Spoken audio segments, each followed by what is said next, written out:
I'm Kathy McGrade. I have a bachelor's in Metallurgical Engineering from New Mexico Institute of Mining and Technology, which I got in 1979. I then spent the next 30 years with three startup companies. The first one was named Starstruck, and we built a rocket system for delivering satellites to low Earth orbit in competition with the Space Shuttle, Arianespace, other government-funded launch systems.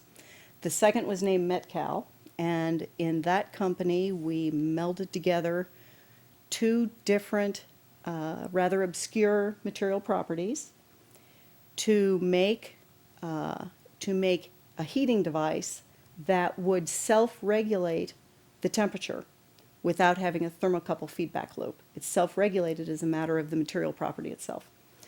The third company was named Crystalloom, and there we used chemical vapor deposition.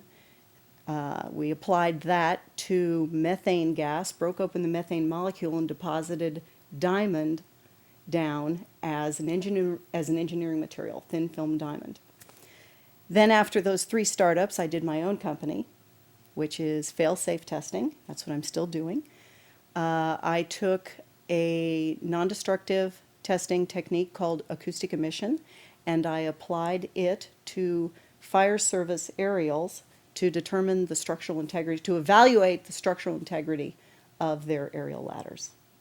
The way I got into 9/11, doing 9/11 research, was when a friend asked me if fire can melt steel. And he was referring to 9/11, asking, can office fires melt steel? And no, it can't. Not an office fire.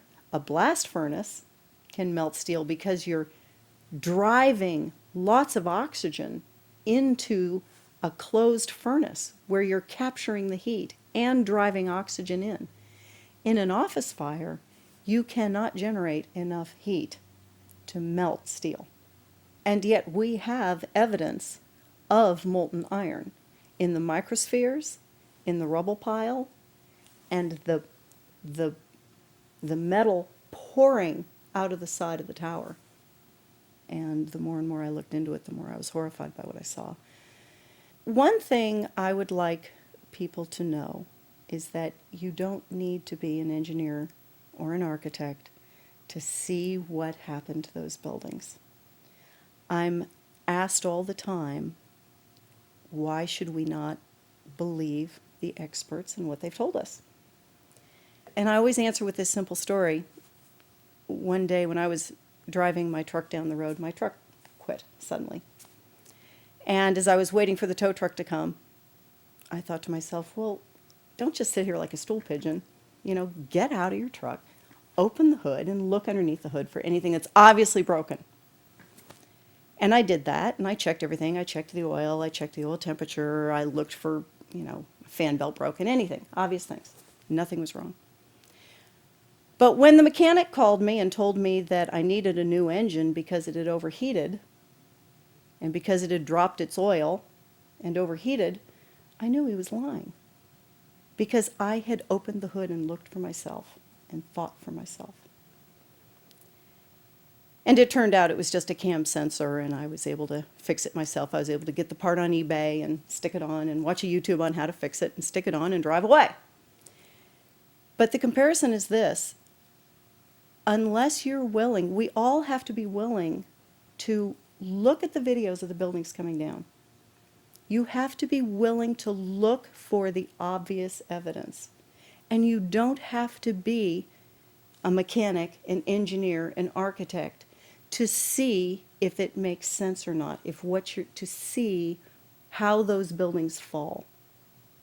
And then you have to be willing to listen to the expert, or you have to be willing to say to that expert who tells you, here's what happened, no, you're lying.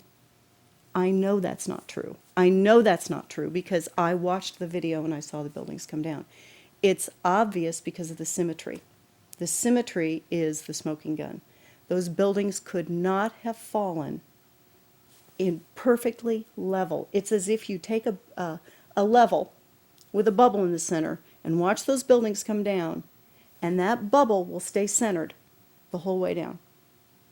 And that cannot happen with an airplane hitting one side of the building. It cannot happen that when you have asymmetric damage, you will get a perfectly symmetrical collapse. And all you need to do is look at the videos and see that. Then you have to be willing to trust what you saw and call out the lie.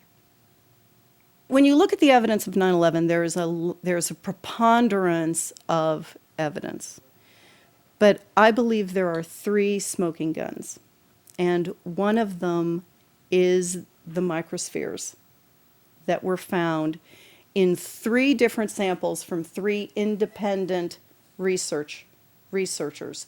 The R.J. Lee Company, the USGS, and Dr. Stephen Jones's work. All 3 separately found these microspheres.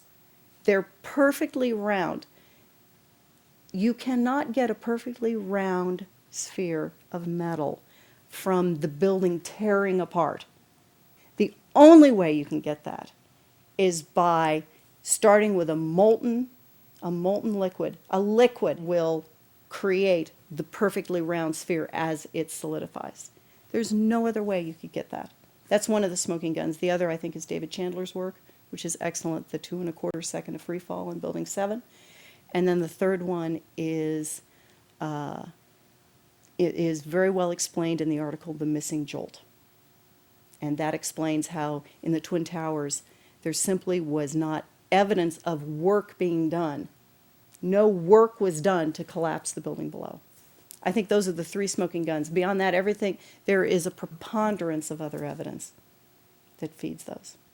We hear a lot about the laws of physics being violated if you believe the official story on 9/11. But we don't talk much about the laws of thermodynamics. And the same is true that if you believe the official story, then you must believe that the laws of thermodynamics were also violated. The second law of thermodynamics says that heat will always move from the hotter region to the colder region. And what that means is that you cannot get, heat will not migrate towards itself and create a concentration of heat, a concentration of much hotter zones. So therefore, for you to have molten metal in the microspheres, in the rubble pile, in that molten metal pouring out of the side of the tower, for you to have gotten that material, you had to start with a much, much hotter heat source, such as you would get with an incendiary. For you to get 2,700 degrees Fahrenheit in order to melt the steel, melt the iron, to get these spheres, these molten spheres. It's very important to understand that heat cannot move towards itself. Heat will not move towards itself to create hotter pockets. It will only move away from itself. It will only tend towards cooling. So therefore, your heat source must be something like a chemical reaction, an exothermic chemical reaction that reacts, in the case of thermite, reacts at 4,500 degrees Fahrenheit. Then, with that 4,500 degrees, as that heat moves away from itself, there's still enough heat left to do the work of melting the iron.